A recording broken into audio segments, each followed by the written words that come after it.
Now it's all well and good us doing a lot of work and calculations involving vectors in three-dimensional space and their relation to one another, including planes. However, what we've also got to be able to do is effectively work with planes in three-dimensional space. What we have to do, therefore, is look at how we calculate the equation of any given plane in three-dimensional space, and more importantly, what information we need in order to be able to calculate the equation of that plane. Now, there's three possible setups and three possible sets of information we can be given such that we can calculate the equation of any given plane within our three-dimensional space. The first thing is we can be given any 3 points that lie upon the plane. If we get any 3 points that lie upon the plane, what we're able to do is calculate two non-parallel vectors on that plane, use them to get the normal to the plane, and then combine them somehow using one of the points upon the plane in order to get our equation. We could also be given the equation of two lines upon the plane. Now, using those, we can get the points of intersection of those lines.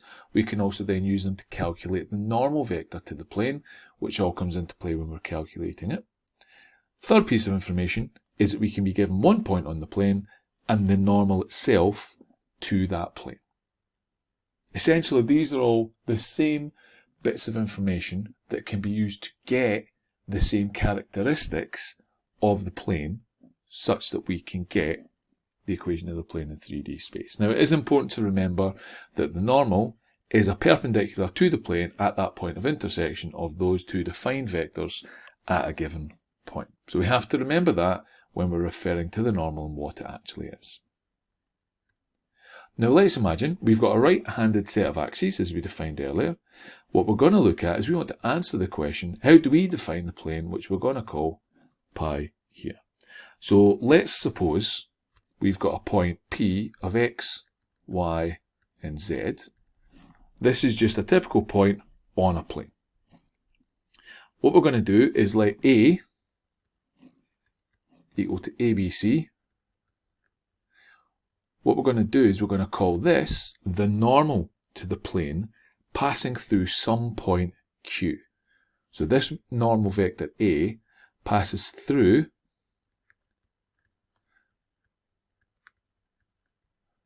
a point Q on the plane somewhere. Now what we then know is, since we've got, let's imagine we set up our plane looking something like this. There's my point Q. There's my point P on the plane. Our vector A is normal to the plane. So what that means is if I have a vector Q to P there, it's perpendicular to that vector. So what we know is that QP is perpendicular to A. So if I was to do A dot that QP, because they're perpendicular, if I take the scalar product of them, I would get 0.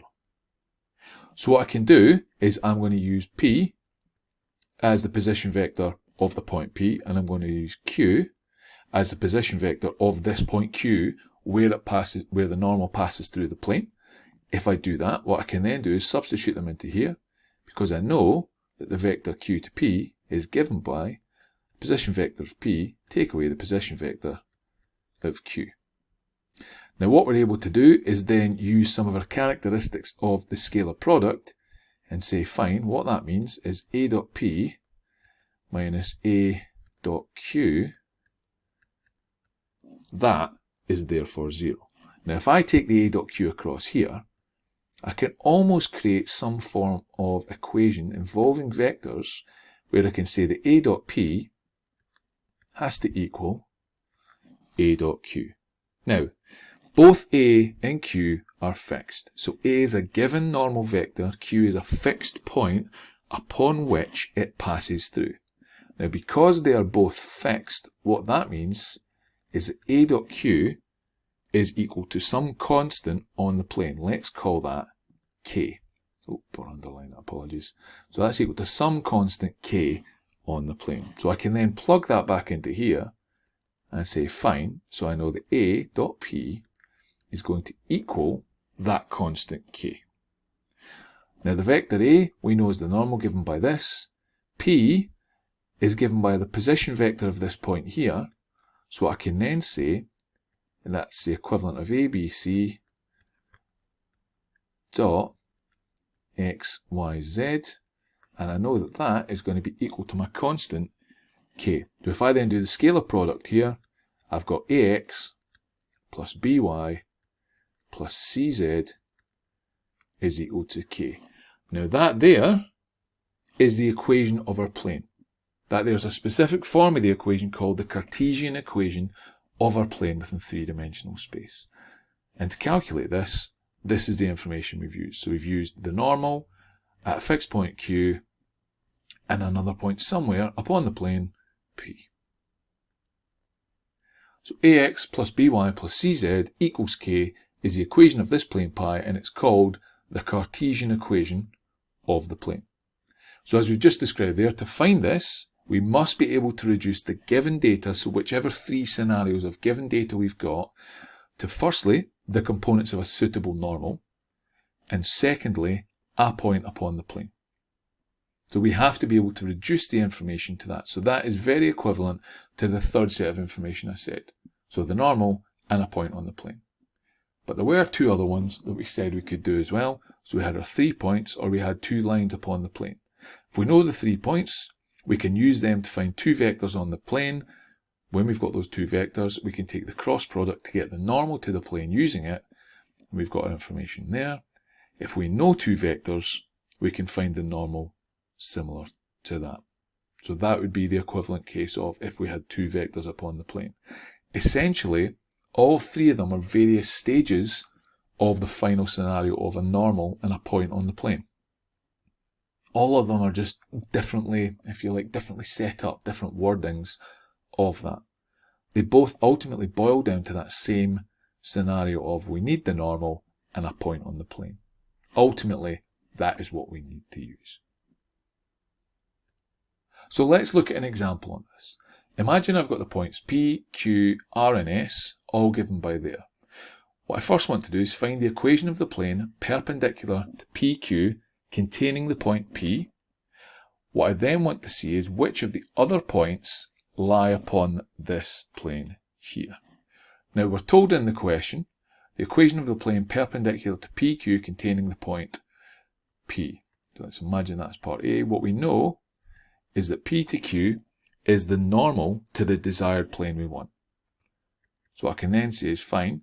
So now my P to Q is equal to Q minus P. So position vector Q minus position vector V at P, which is 2, 1, negative 4. Take away 1, 2, 3.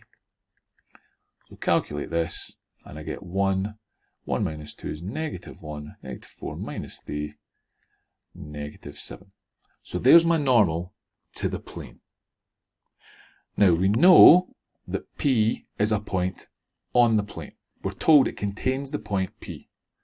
So what we then know is that we've got our point P as being 1, 2, 3, being the point that we can use in order to get this equation of our line.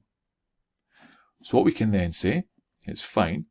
So my position vector P, which is going to be given by 1, 2, 3. What that means is that K equals A dot P. So from that I can take my A, which remember is the normal vector. So 1, negative 1, negative 7. We're told in the question that PQ is the normal vector to the plane. And I want to take that, the dot product, scalar product of my position vector for P of 1, 2, 3. And if I do that, I then get 1 minus 2 minus 21. So I get minus 22. So that there is my constant K within the equation. So what we now know then is that the equation of the plane is A dot P equal to K. So what that implies is that A dot P, so we've got our 1, negative 7, dotted with P, which is going to be some arbitrary point on the plane, the X, the Y, and the Z, equals negative 22. take the scalar product, and what we end up getting is x minus y minus 7z is equal to negative 22. That there is the equation of our plane where PQ is the normal and it contains the point P. Now all points on the plane satisfy this equation. So if I take any of the points on the plane and substitute it in here, they will satisfy that equation. Any point that doesn't satisfy that equation is not on the plane. Now we know P is, so to answer part B, all we have to do is take each point in turn and substitute them in. So let's look at the point Q. If I substitute in 2, 1, negative 4, what I get is 2 minus 1, take away 7 times negative 4. So what I end up getting is 2 minus 1. I've then got minus 7 times minus 4, which is then plus 28. So that equals 29. So I can safely say that Q is not on the plane. If I then look at R, well, R is 1, 1, 1. So that's going to be the equivalent of 1 minus 7 times 1.